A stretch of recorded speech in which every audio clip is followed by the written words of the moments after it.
Bonjour à tous, on se retrouve pour un nouvel épisode de Wings Club. Aujourd'hui, saison 1, épisode 5, La rançon. Un épisode que j'ai bien aimé, qui m'avait aussi pas mal marqué à l'époque, je me souviens. Grosso modo, pendant que les filles sont un petit peu en corvée de patates dans la cuisine d'Alphéa, sans qu'on sache vraiment pourquoi ni comment, c'est à la rigueur, elles seraient juste là pour apprendre un petit peu, comprendre comment ça marche dans l'école et tout, elles auraient été volontaires. Je dis pourquoi pas, mais là on nous précise qu'elles sont en corvée. Pourquoi? Qu'est-ce qu'elles ont fait? Je veux dire, dans l'épisode d'avant, elles étaient littéralement dans le marais et elles s'en sont plutôt pas trop mal tirées. Et il y avait pas l'air d'y avoir de trucs. Ou alors c'est qu'elles ont fait des conneries qu'on n'est pas au courant. Ce qui serait pas déconnant non plus. Mais voilà, donc les filles sont encore de patates. Et en gros, on comprend que Stella a réussi à y échapper. Alors encore une fois, comment, pourquoi, on n'aura pas plus de précision. C'est vachement dommage. Et en gros que c'est un grand moment pour Stella aujourd'hui puisqu'elle a son premier rendez-vous galant avec le prince Sky. Voilà, voilà, donc elle demande aux filles de l'aider à s'habiller, de trouver une bonne tenue, de ceci, cela. Donc il y a Flora qui lui propose une robe qui est toute noire, mais elle dit non, non, ça c'est bon pour des funérailles, ça va pour un rencard. Je crois que c'est Tekna qui lui propose une autre robe qui est franchement pas folle, moi je l'aurais pas mise. C'est une espèce de robe avec des longues manches, avec des pois, avec des espèces de froufrous sur les poignets et tout. Les couleurs aussi sont pas top. Et en gros, Stella lui a dit qu'elle l'avait pas acheté, qu'elle l'avait faite. Donc on découvre dans cet épisode qu'apparemment Stella aime bien créer des tenues. Pourquoi pas? Ça lui va plutôt bien vu qu'elle aime bien tout ce qui est mode, tout ce qui est shopping et tout ça. Donc pourquoi pas? Je sais même pas si ce sera un truc qui sera développé à l'avenir, mais voilà, on sait que autant Bloom elle aime bien dessiner, et bah Stella elle aime bien créer des vêtements. Pourquoi pas, ma foi, pourquoi pas? Et en gros, elle décide de laisser sa bague à Althea, de la confier plus particulièrement à Bloom, parce qu'elle se dit non, non, mais je suis en rendez-vous galant, j'aurais pas besoin de ma bague, j'aurais pas besoin de mon sceptre, parce que du coup, sa bague, c'est son sceptre qui lui donne ses pouvoirs et tout. Même si là, il précise un truc dans cet épisode qui disent que Stella a besoin de sa bague, de son sceptre pour avoir ses pouvoirs magiques. J'ai pas souvenir que le sceptre soit nécessaire pour qu'elle ait des pouvoirs magiques, pour qu'elle puisse les utiliser. De mémoire, son sceptre, elle s'en sert pas toujours, quoi. Mais bon, à voir si ce sera consistant à l'avenir. Je ferai attention dans les épisodes à venir, du coup. Donc voilà, elle confie sa bague à Blue et puis elle part à son rendez-vous, pendant que les filles ont manqué de faire cramer le repas. C'est effectivement, elles sentent une odeur, elles retournent vite vite en cuisine et puis elles ont failli cramer le rôti. Terrible. On découvre ici également le cuisinier d'Alfea, qui est un cliché stéréotype sur pattes des Italiens. Je sais pas s'ils se sont inspirés du chef dans La Belle et le Clochard, du coup. Mais ouais, moi, ouais, cliché d'italien sur pattes, c'est... Je suis bête en disant ça, je vous dis n'importe quoi. Cliché d'italien sur pattes. La série est italienne à la base. Donc oui, si c'est des Italiens qui se moquent de leur propre enfin, des clichés qu'il y a sur eux, si c'est vraiment des clichés d'ailleurs, oui, non, effectivement, ça passe, c'est logique. Autant pour moi, j'ai rien dit. C'est une mauvaise... c'est un procès d'intention que je viens de faire à la série. Autant pour moi, elle est italienne. J'ai rien dit à la base. J'ai rien dit pour le coup. Ou alors c'est la VF qui est responsable de ça. La VF ou la VA, parce que de ce que j'ai cru comprendre, nous on a dû récupérer la version anglaise, américaine. En tout cas, c'était plutôt comme ça que ça marchait à l'époque, donc ça m'étonnerait pas. Donc peut-être que c'est la version française qui lui donne un accent à tirer au couteau. À ce compte-là, c'est totalement de notre faute. Ce qui me permet du coup d'évoquer un petit peu le doublage français, que je trouve personnellement très bon. Il y a des fois, ça correspond pas au niveau du montage ou autre. Il y a quelques problèmes au niveau de la synchronisation des voix. Mais franchement, on a un super casting, hein. Alors, peut-être encore une fois que c'est la nostalgie qui parle et que, comme j'ai découvert la série en français, que je l'ai revue plusieurs fois et que je l'adore, bon, peut-être que ça joue. Il est pas impossible. Je serais totalement prête à plaider coupable là-dessus. Mais c'est un petit peu comme les Cités d'Or ou d'autres séries comme ça. J'ai découvert en VF, j'ai tellement regardé ça en VF quand j'étais plus jeune que la VF me dérange pas. Ça me dérange plus sur des trucs que j'ai découvert en japonais, par exemple, à la base. je pense. En japonais ou en anglais. Voilà. Mais voilà, faut quand même mettre un petit peu de lumière sur le doublage. Alors, francophone, je vais plutôt utiliser le terme francophone que français, parce que je sais qu'on a beaucoup de Belges aussi qui nous font qui nous font du doublage. Je sais que par exemple pour My Little Pony, il y a un petit peu de français et de belge, les deux sont liés. Peut-être même un petit peu de suisse, parce que je sais que les Suisses parlent un peu français quand même sur les bords. Et pourquoi pas peut-être même un petit peu de québécois, hein. Allons-y, soyons fous, on sait jamais. Même si l'accent québécois, on a tendance à dire qu'il est quand même vachement particulier, donc je pense qu'on l'entendrait. Mais là, voilà, franchement, petit moment où on met de la lumière, on remercie un petit peu le doublage français parce que on peut aimer ou pas, ils font quand même un taf de fou, on se rend pas compte, quoi. Donc voilà. Donc elles sont corvées de cuisine et puis elles foutent un petit peu tout ça en l'air. On a Griselda d'ailleurs qui intervient parce que du coup il y a de la fumée partout, qui dit c'est une catastrophe, ils ont totalement détruit l'idée. Et donc Griselda du coup qui nous montre un petit sort, un petit sort qui lui permet d'attirer la fumée tranquillement. Ça nous montre, je trouve, que Griselda, c'est peut-être l'intendante un petit peu agaçante, qui est un petit peu mise sur le côté et tout, mais voilà, ça reste une fée a priori plutôt puissante, donc c'est toujours bon à montrer. Un petit peu de respect pour Griselda, ça fait du bien aussi. Euh, D'ailleurs, on a Bloom qui, on a Bloom qui a une réponse que je pourrais tellement trouver dans Harry Potter aussi. C'est en gros, elle se dit mais pourquoi est-ce qu'il faut qu'on épluche tout à la main, machin et tout. On est des fées, qu'on peut pas utiliser de la magie, chat.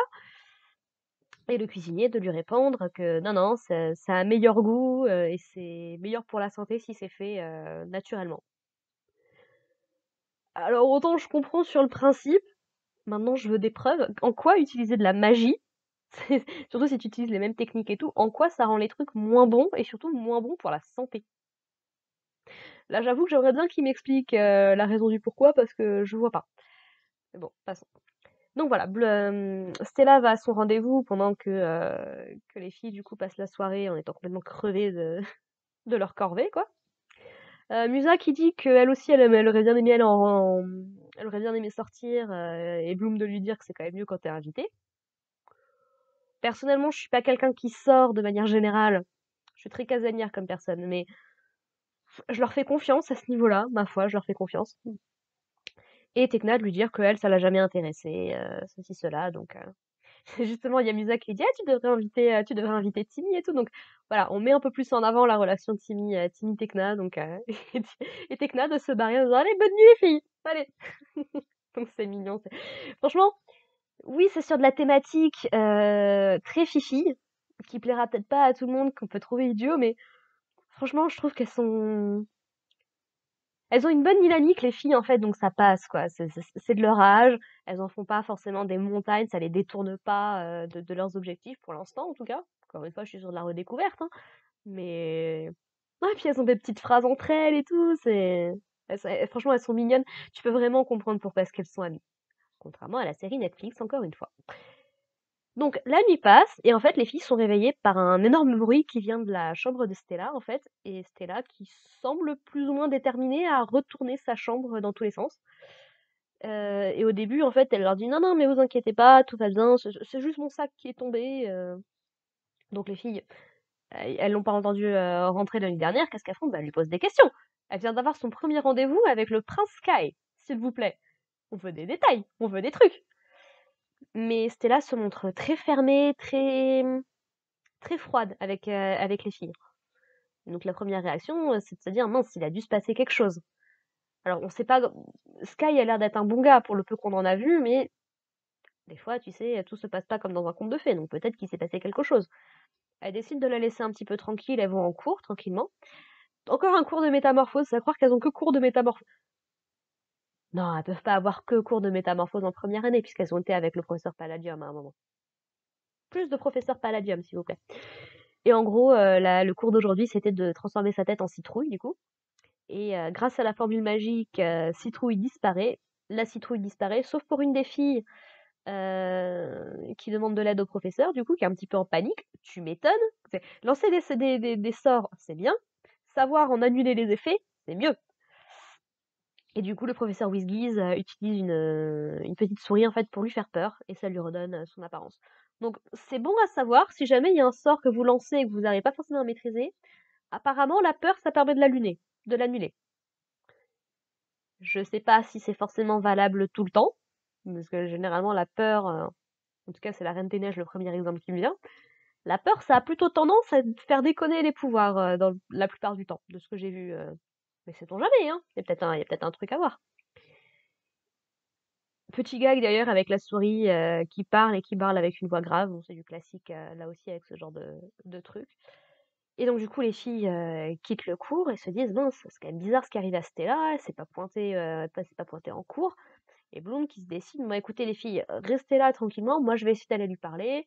On est amis, on se pardonne. Voilà, elle était peut-être de mauvaise humeur ce matin, mais elle s'est peut-être calmée depuis et tout. Donc Bloom retourne dans leur dortoir et découvre le dortoir complètement retourné. C'est plus juste la chambre de Stella, c'est le salon, c'est la chambre de Bloom et de Flora, et celle de Tekna et de Musa. C'est derrière dans cette dernière qu'elle retrouve Stella, qui, ouais, a un côté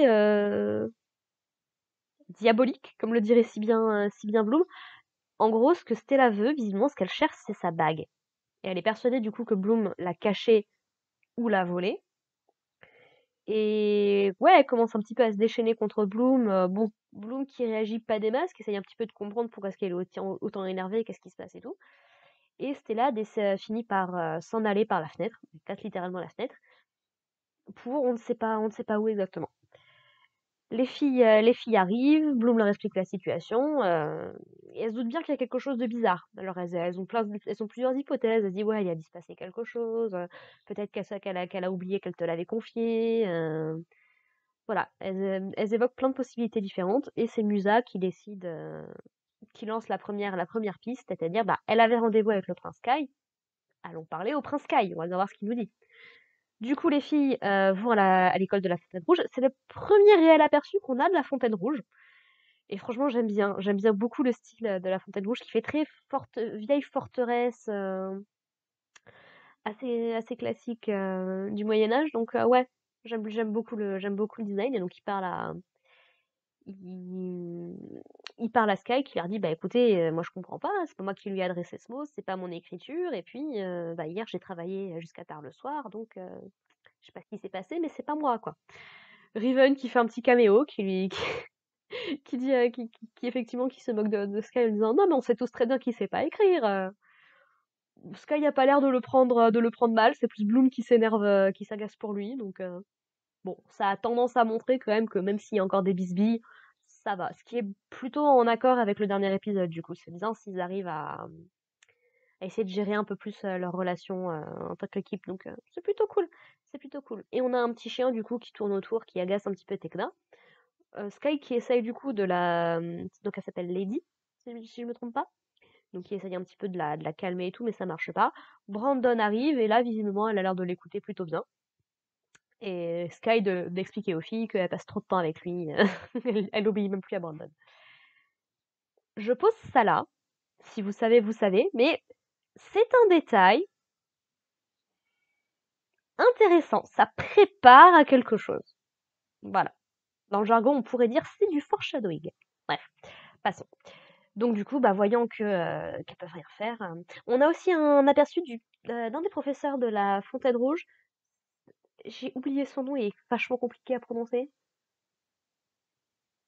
Je referai une recherche et puis je vous dirai ça un autre jour si, si ça me revient. Peut-être un peu plus quand on l'aura entendu et que la Fontaine Rouge aura plus d'importance, peut-être, on verra bien. Qui en gros qui leur dit bah, il y a des dragons qui les attendent. Donc ouais, apparemment c'est quelque chose l'entraînement à la Fontaine Rouge. C'est pas comme à Alphéa, c'est plutôt safe.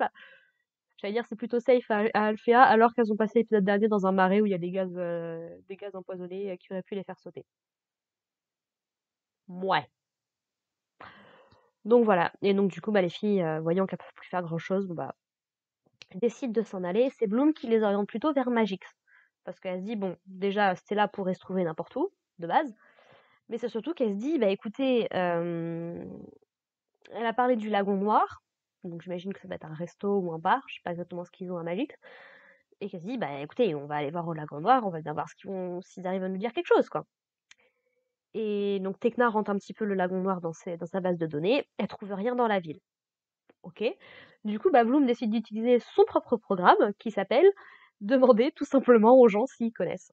Et donc c'est un épisode qui est plutôt musical. On a deux ou trois chansons dans l'épisode qui n'ont pas forcément de sens, mais ça passe bien en fond de en fond de ce qui se passe, quoi.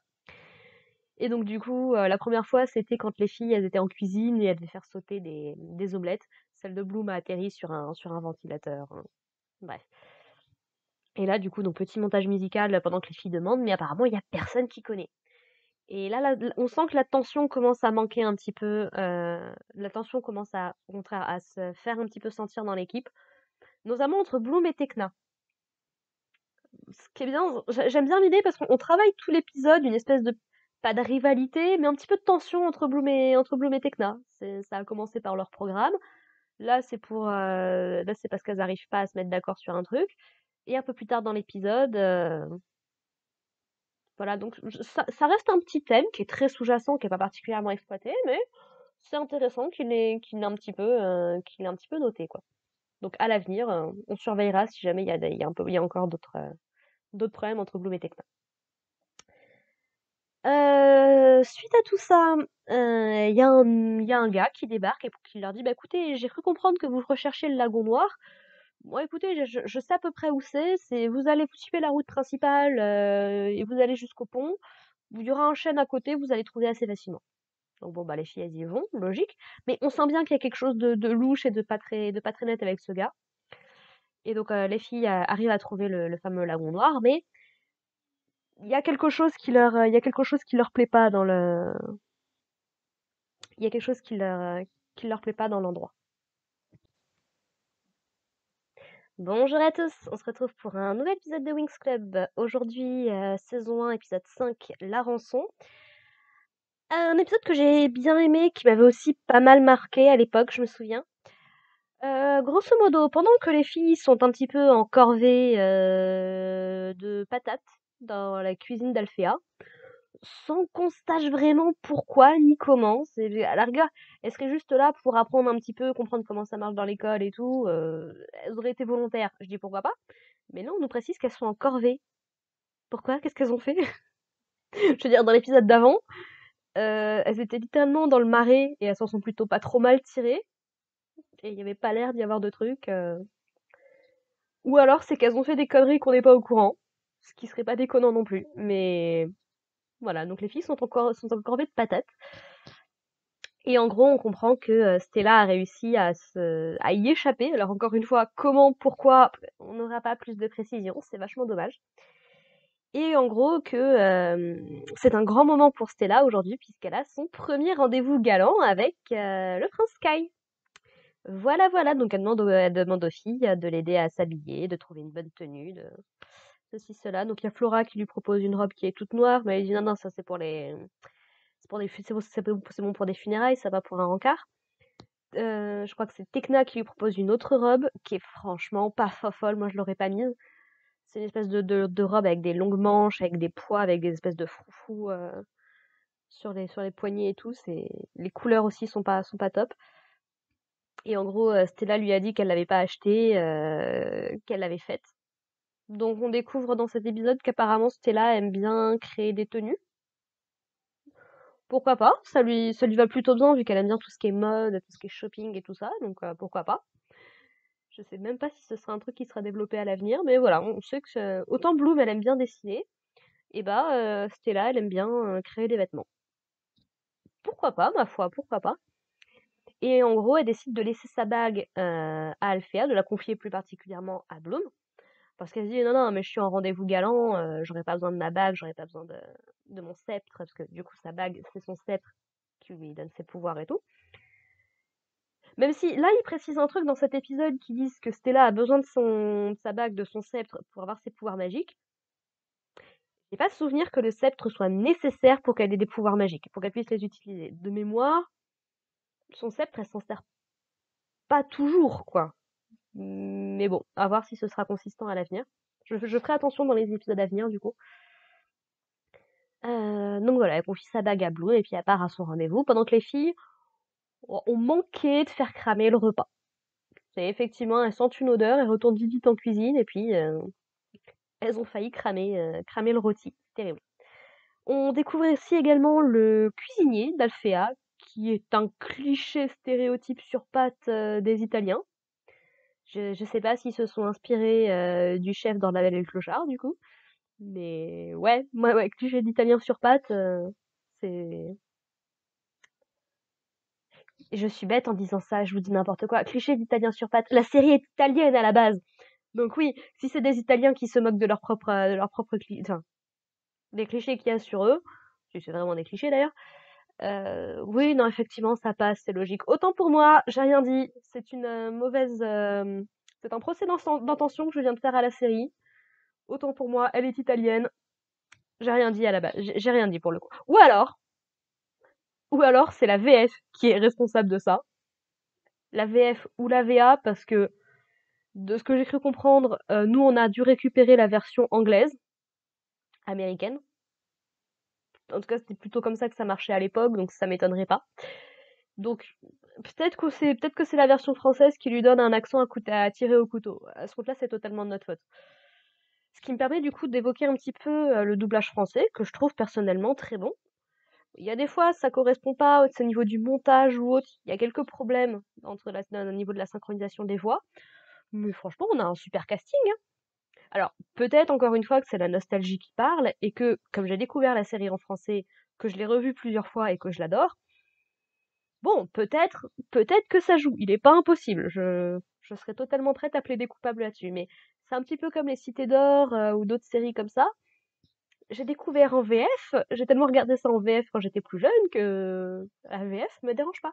Ça me dérange plus sur des trucs que j'ai découvert en japonais, par exemple, à la base, je pense. En japonais ou en anglais.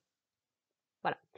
Mais petite, voilà, faut quand même mettre un petit peu de lumière sur le doublage. Alors, francophone, je vais plutôt utiliser le terme francophone que français, parce que je sais qu'on a beaucoup de Belges aussi qui nous font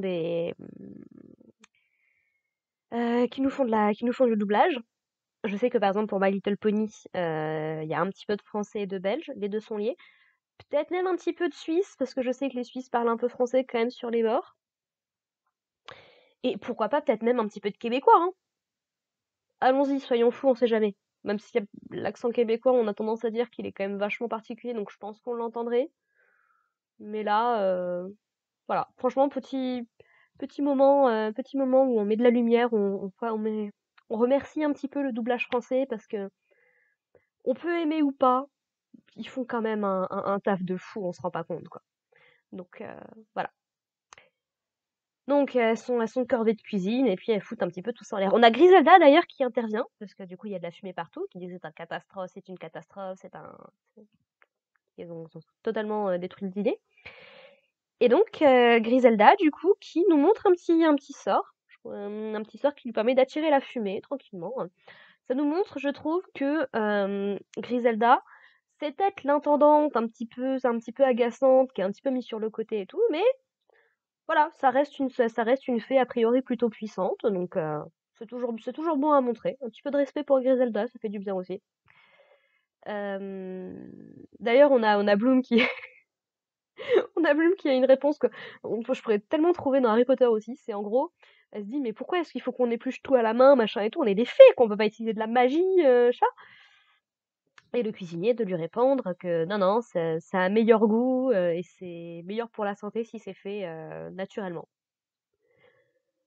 Alors autant je comprends sur le principe, maintenant je veux des preuves. En quoi utiliser de la magie, surtout si tu utilises les mêmes techniques et tout, en quoi ça rend les trucs moins bons et surtout moins bons pour la santé? Là j'avoue que j'aimerais bien qu'il m'explique la raison du pourquoi parce que je vois pas. Mais bon, passons. Donc voilà, Stella va à son rendez-vous pendant que les filles du coup passent la soirée en étant complètement crevées de leur corvée, quoi.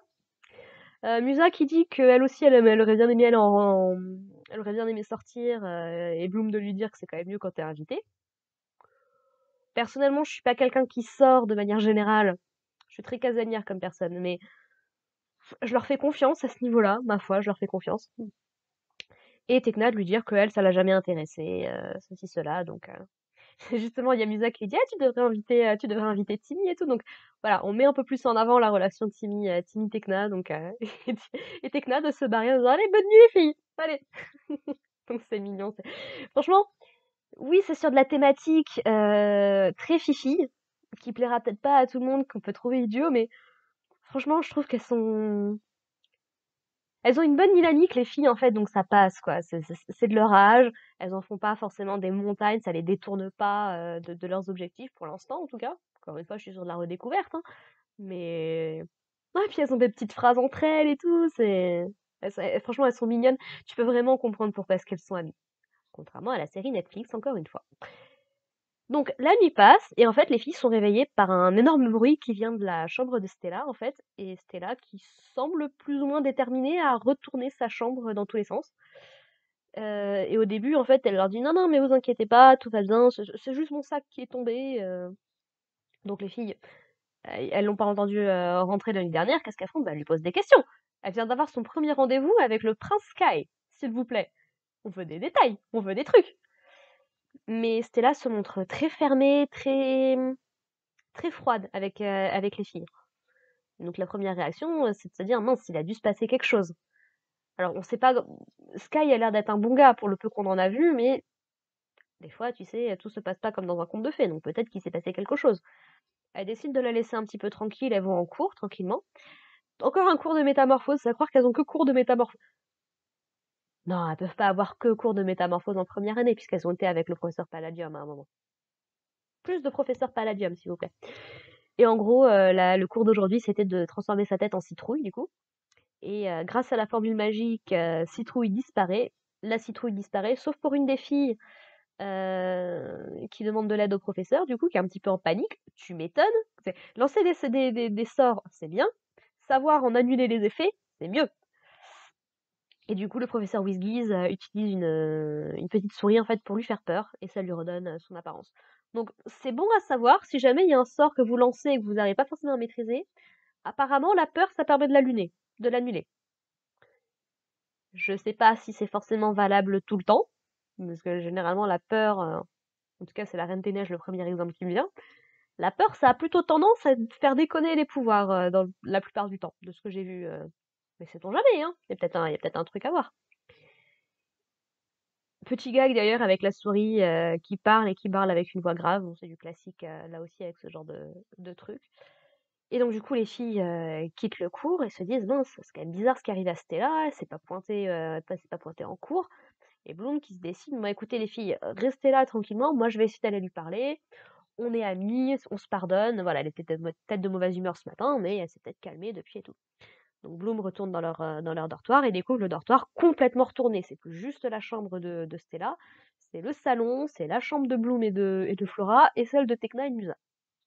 C'est derrière dans cette dernière qu'elle retrouve Stella, qui, ouais, a un côté